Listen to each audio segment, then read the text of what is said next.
You need political will, but you also need public-private partnerships to help the governments to really advance health as a strategic priority at the base of the pyramid. There needs to be a significant increase in not only private capital investment into the system, but also in terms of marrying that with grant capital. What if we could create a healthcare system where individuals have access to it that brings in private funding, diaspora funding, and different kinds of funding?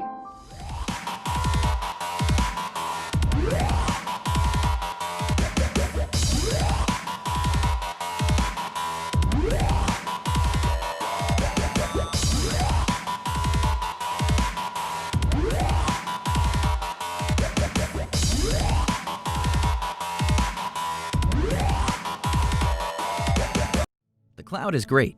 It solves a lot of real-world problems, but it's not just one cloud anymore. Public clouds, private clouds, edge clouds. The average business uses 5 different cloud providers. It's become chaotic and complex, with unpredictable costs, inconsistent security, multiple management tools, and different formats for workloads that span cloud platforms and providers. But it doesn't have to be that way. The Dell Technologies Cloud, powered by VMware, can be the one constant across your clouds. It brings consistent infrastructure and operations to your multi-cloud environment, so you can choose the right cloud for each application. A public cloud that lets you easily tap into services, a private cloud that's fully under your control, or the edge with cloud as a service. With a true hybrid cloud experience, your business becomes more agile with simple workload migration and easy onboarding for new assets. Your teams get to market faster. With simplified operations and automated processes, you reduce risk and strengthen your security profile. And with Dell Technologies Cloud, you have flexible consumption options, reducing your total cost of ownership. Like it or not, the business world often requires many clouds. Now, that's easier than ever, with consistent infrastructure, operations, and services across all your clouds. You get the cloud without the chaos. The Dell Technologies Cloud. Billions of people in developing economies and in developed economies still don't have access to effective healthcare. So this not only takes a toll on individuals and families in terms of years lost due to death and disability, it also has a major impact on societies and economies at all levels. If you take India, for example, it has one of the highest incidents of diabetes, which negatively affects a younger population, on average 10 years younger than other populations, who are in the prime of their working years. You could also look at Africa, where considerable progress has been made in reducing premature death and disability from communicable diseases, nutritional challenges, and maternal health. But in some of these groups, you're starting to see an increase in stroke, depression, diabetes, and ischemic heart disease. So what can individuals, as well as the private and public sector, do to address these problems? So today we're going to have a discussion on the challenges and opportunities for providing healthcare to the base of the economic pyramid, with 2 people who are actively working to address these challenges. Clifford Samuel is SVP of Global Patient Solutions for Gilead. Clifford first joined Gilead in 1996. He is now responsible for 127 countries, including South Asia, and oversees the ongoing development and implementation of innovative solutions for manufacturing, distribution, and business models to make Gilead's HIV, viral hepatitis, and antifungal medicines available at more affordable prices in resource-constrained environments. Since we are not meeting in person this year, Clifford also wanted to let everyone know that he thinks the best cricketers in the world come from the West Indies. So I'll share Clifford's home address after this so everybody can send their fan mail directly to him. What does science look like?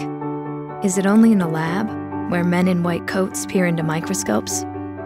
No. Science is here, in this moment, in every question and every small step forward. It's here, in our own backyards. It never stops. It's never done. But every once in a while, it changes everything. Our other panelist today is Joanne Manrique. She's president of the Center for Global Health and Development. As the president, Joanne convenes leaders from global health, investment, and the diplomatic communities to partner on innovative solutions.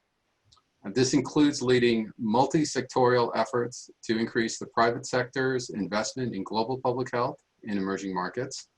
A fun fact about Joanne, she actually played point guard on an athletic scholarship for Dickinson College. So I wouldn't challenge her to a three-point contest.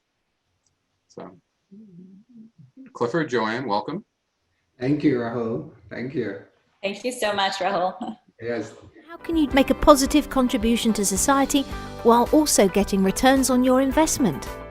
One place to look is in developing countries and emerging markets where millions of people need better ways to address healthcare needs. Every year, countless people face catastrophic health expenses that lead to financial ruin, impacting them as individuals and families, but also society at large. One approach to address this need is creating a pay-as-you-go health wallet that individuals, particularly the poor, can use to finance or save for medical expenses and health insurance. If someone can automatically set aside a small amount of money on a regular basis, they will be prepared when a need arises and avoid a potentially catastrophic setback. The good news is the technology already exists to do this. And because the vast majority of people in the developing world have mobile phones, the time is right to create new and better tools to support their needs.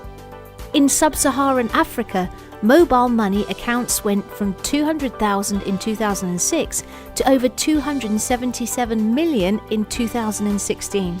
One effort in Kenya has shown the health wallet model works. Mtiba users have demonstrated that it's possible to save, send, receive and pay for medical care all by mobile phone. We believe combining catalytic funding and first loss capital with private equity can get the job done and effect significant positive change. So you've both been working in this field for a while and have a number of efforts underway.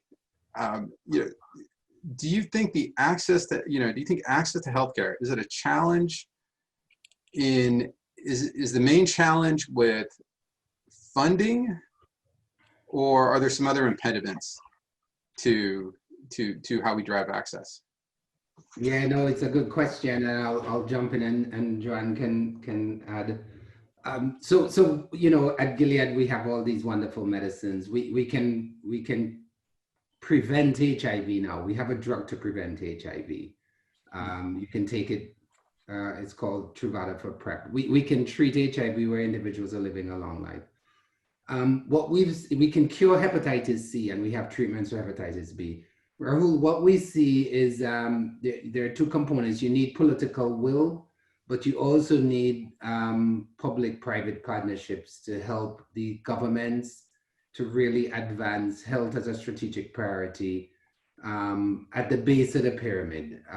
Countries need to understand that an investment in health, and Hans Rosling, who passed away some years ago, he had some nice visuals that showed that as countries evolved, the true evolution of countries was based on their investment in health as a strategic priority. And it's only then, when you have vaccinations and prenatal, antenatal care, health security and health education, that you see evolution in not just the economic growth of the country, but in patient and well-being as well. Joanne? Thank you so much, and thanks for the invitation again. I think one of the things, in terms of your question is also, the marriage of access, right? As Clifford was saying, broadening the scope of affordable services to populations at the base of the pyramid, but you also need investments.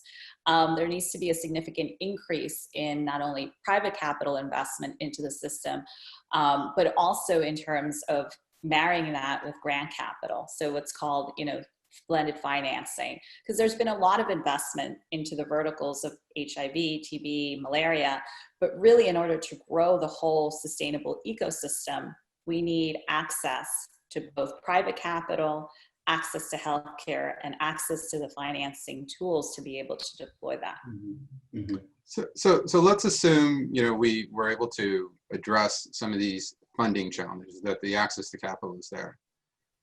What then would be, say, the role of technology, right? So the previous discussion talked a lot about, the lessons we can learn from retail and, ambient healthcare but, for healthcare for the base of the pyramid, does technology have a role to play, or is it more of a gimmick? Yeah, no, as a mechanical engineer, I'll tell you absolutely, technology has a role to play. As you saw in the video, we provided some catalytic funding to MTBA, which was a initiative to put health insurance, prepaid health insurance on a mobile phone in the Kibera slums of Kenya.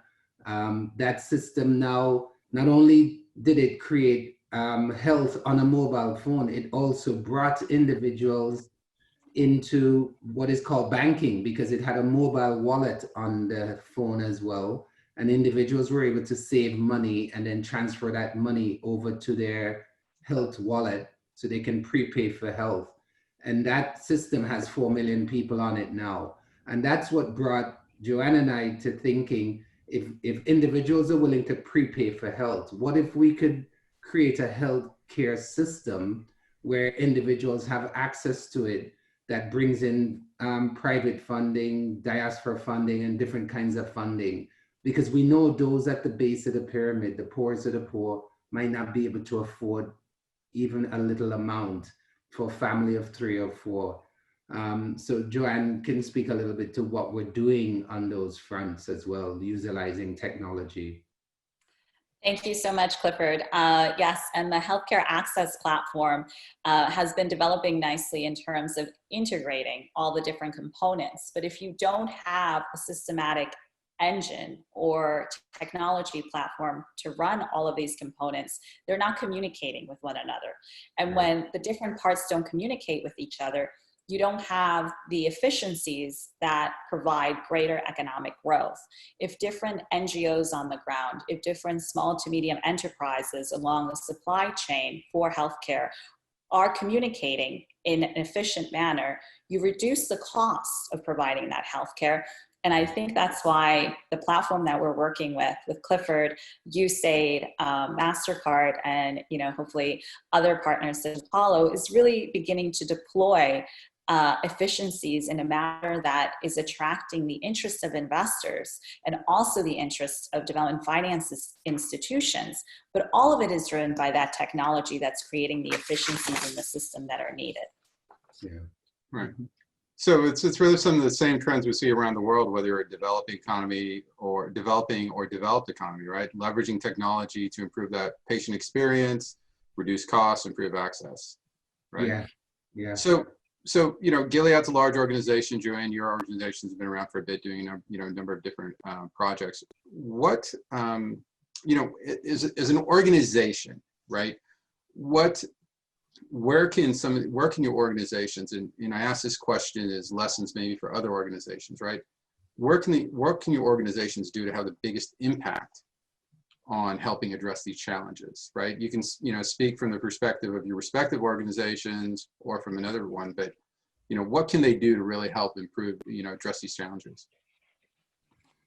Joanne, you want to start? Or I can. You go ahead, Clifford. I think for a company like Gilead, we're in the trenches. We're providing the medicines. We not only provide the branded medicines, Rahul, but we also do a technology transfer of our know-how to Indian manufacturers so that they can make generic versions of our medicines. This is our HIV medicines, our Hep B medicines, our hepatitis C medicines, and most recently remdesivir for the treatment of COVID-19. And so you have all these wonderful Indian manufacturers available there to make the medicines. But what we see is the bottleneck. And the bottleneck is you need to be catalytic in your approach. What we want to be is, we want to be an entity that allows for the access to the medicines, not just the branded medicines or the generic medicines, but access to healthcare holistically. Right now, what we see is all of the donor aid money is in 3 diseases: HIV, TB, and malaria. And you can have someone treated for HIV for 20 years and they have a heart attack on the 21st year because they weren't being treated for high blood pressure, but they were going to a HIV doctor and being treated for HIV. So we think having a holistic approach where the individual is treated holistically is much better than the 3 diseases, because invariably people are aging and they're developing comorbidities in addition to HIV. And so our goal is to provide a conduit to show that not only is HIV medicines necessary, but other medicines and other treatments are necessary, and support that. Okay. Anything to add, Joanne? Yeah. So I guess it's my turn. Well, so one funny fact actually about the center, we used to be known as the Center for Global Health and Diplomacy until we met Clifford, and he insisted on a change of name to the Center for Global Health and Development. So, you know, we had to get the advisory board and everybody to approve it. But within the past few years, you know, we started in the diplomatic space of really brokering the partnerships between the governments, the private sector. We really evolved into development, and thanks to Clifford and also the name, because what happened was that we were linking a lot of the investable opportunities with the true partnerships of public and private partnership. And we learned that through meeting Gilead, forming the healthcare access platform, what you need is actually to marry the different fields of both financing, health, and then also those that are doing the work on the ground, the ones that are doing the true implementation. Yeah. And that requires a lot more than just diplomacy. It requires taking a partnership from signature to implementation. And I think that's what, you know, we do as an organization, along with, you know, really looking for those investable opportunities to grow some of the work that we're doing in both healthcare, agriculture, and education. But it's been truly a pleasure to work on this healthcare access platform. We really see this as, you know, the future of how we do both access in the emerging markets, but also the data efficiencies that are needed to create better integration of the healthcare system. Okay. So maybe one way of looking at that is, you know, if you take a big company like Gilead, right, you know, obviously your access to capital is much better. You get it at lower, your cost of capital is lower. You can leverage that for solutions for markets that may not have it, right? Mm-hmm. And then, you know, Joanne, maybe to your point, right, you know, now you can also start bringing in some of the connections and access to other resources and know-how that some of these developing economies might not have. Mm-hmm. Okay. Why a public-private partnership, right? You know, is there something, you know, what are some of the inherent characteristics about that make that more effective? I think if efficiencies in aggregated learning, I mean, you know, public companies or public entities are doing certain things, private entities as well. I think it's a collaboration to get someplace further. I think if you go off and try to do something on your own without including, as a private company, without including the public sector, you might run into a lot of hiccups. So this is more about collaboration and getting to solutions together. And that's where we see the synergies are to set a common goal and work on it together, whether we're providing the financial support and the other entities providing technical support, but those collaborations are important. Yeah. And just to echo Clifford's words, I mean, I think there is no partnership anymore unless it's public and private. And by that, I mean, you know, with the governments, they bring a lot of the logistical support, the outreach, as well as, you know, the trust within the society. The multilateral agencies really bring the health expertise and knowledge to a particular problem. And the development agencies, as we've seen from some of our past experience, are critical to really measuring and evaluating how the partnerships are being deployed so that you can learn in the future how to do them better. And DFIs also bring in a lot of the results-based financing that's needed. No longer, is there grant capital. You really need the private sector investor to run with you side by side. And then again, the NGOs, as we know, bring in their individual expertise. And so I think we need all of that along that whole healthcare ecosystem.